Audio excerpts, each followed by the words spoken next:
Good evening, Jake. Good luck on the result there.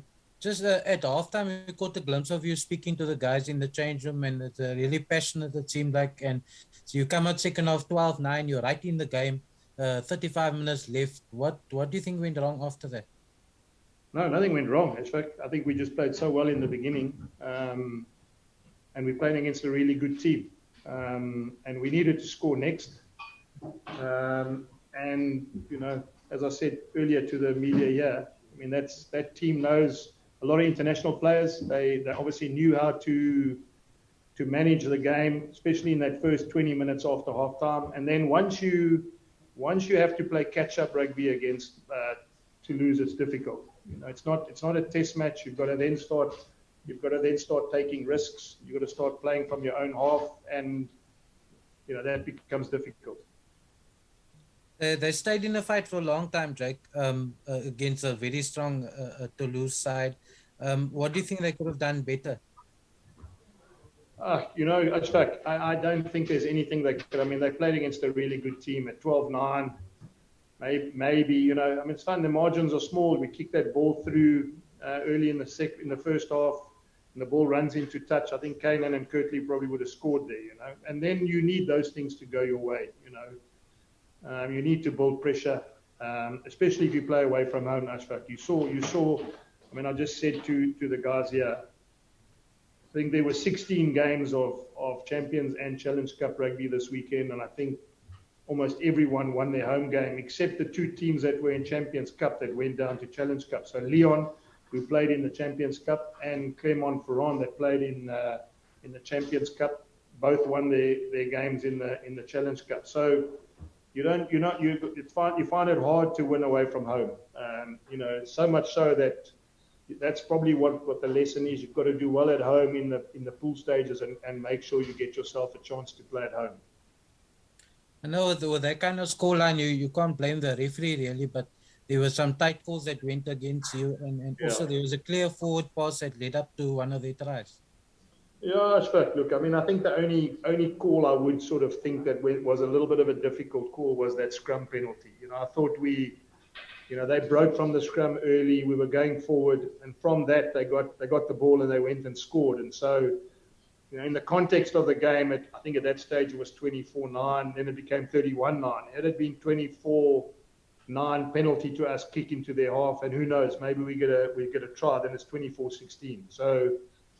Yeah, but again, that's nitpicking about that scrum. I generally thought after he gave us a free kick and we took the scrum again that we would probably get rewarded at that scrum. How's it, Jake? The concern now is the run of losses the team has now suffered. The confidence seemed to dip after conceding the first try. How do you plan on picking the boys up? Yeah, Sabu, I'm going to tell you. I mean, all I do is I read about that, and yes, it is something you're going to have to change. It will change. I mean, there's no doubt in my mind. I think what's important to understand is when you enter a competition, if you win the first 8 games, lose the second 8 games, and make the playoffs, you have exactly the same amount of chance as a team that wins 16 games in a row and gets to the playoffs. So, this is a difficult competition. We're obviously out of this one now, but we just got to keep working until we can turn the corner on those other ones, and anyone can add up however you want to, how many consecutive, whatever, it's irrelevant. The bottom line is we've got to make the playoffs, and that's our main goal now. It's not about how many we've lost, how many we've won, how many we should have won, how many we could have won. We got to make sure we keep working hard to make sure that we get into the playoffs of all the competitions that are left that we're competing in. Do you think you're short of a few Springboks in your squad depth? Yes. Toulouse had like 2 French hookers that they. Yeah. No, I am.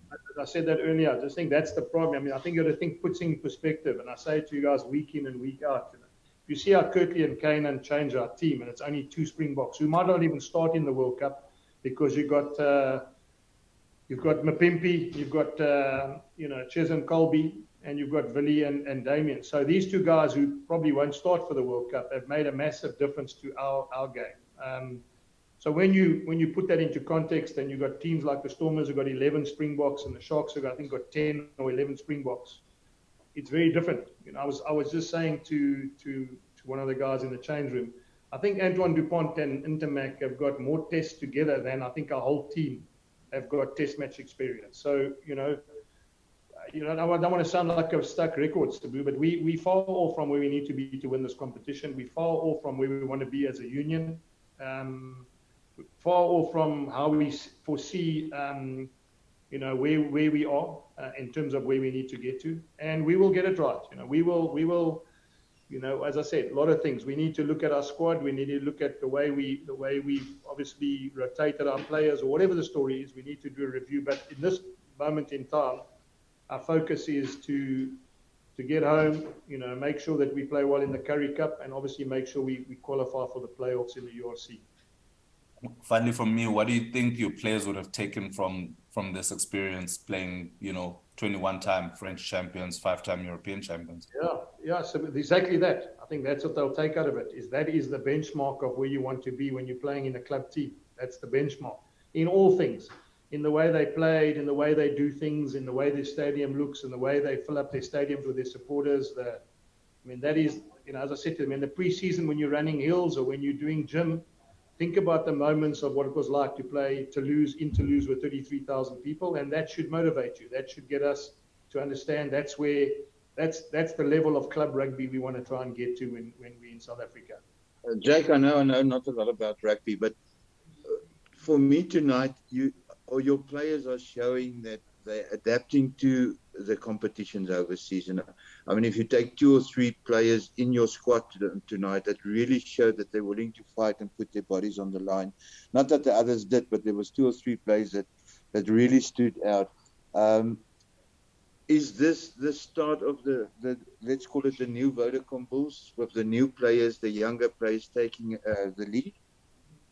Yeah, Carl, I'd like to answer it by saying I don't think it's the start of that. I think it's part and parcel of where we've been coming from for a long time.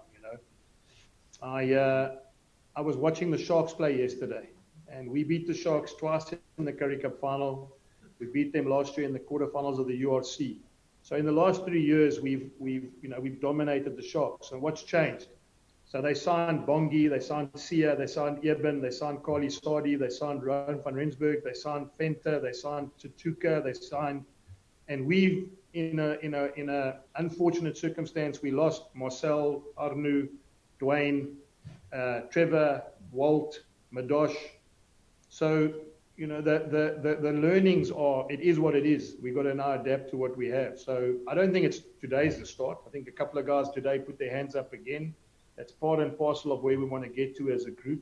And as I said, I don't think it's necessarily today, but there were a lot of positives that came out of today. Positives in terms of this is the standard we need to be able to play at.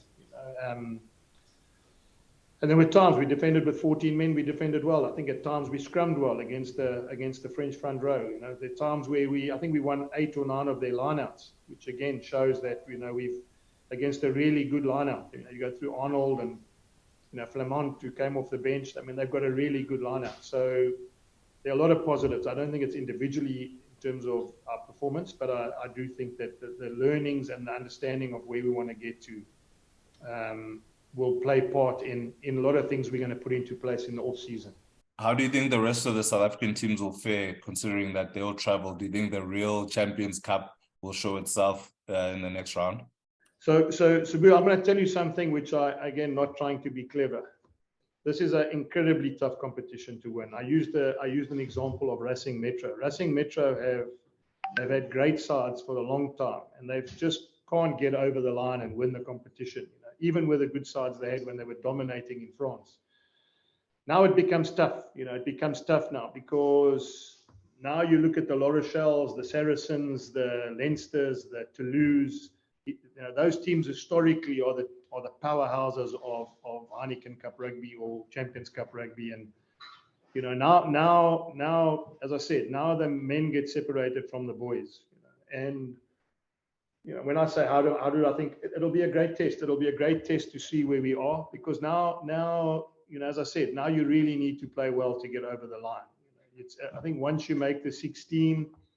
It can sometimes be influenced by the draw you have. It can be influenced by, by the teams you have to play against. It's influenced by teams that maybe have big games the week before you play them, or big games after you play them.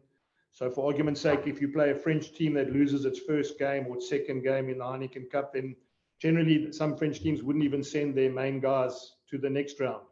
And that's obviously easier than playing some team that historically takes this tournament seriously. But now, now the 8 guys that go through, it's now real knockout rugby, and it's real, the best players come through. So I think coaches would also tell you that, you can rotate and you can bring in guys, and if you've got a 50-50 injury, you might not risk him in certain games. But now you'll see all the teams will send out all their main players. Because now it's you either in or you're out. It's a short turnaround to Griquas in the Currie Cup. Yes. I know you have a long travel back home now. Will some of those players be involved? I'll have a selection meeting and then I'll let you know how it works. Okay. Safe travels. Cheers.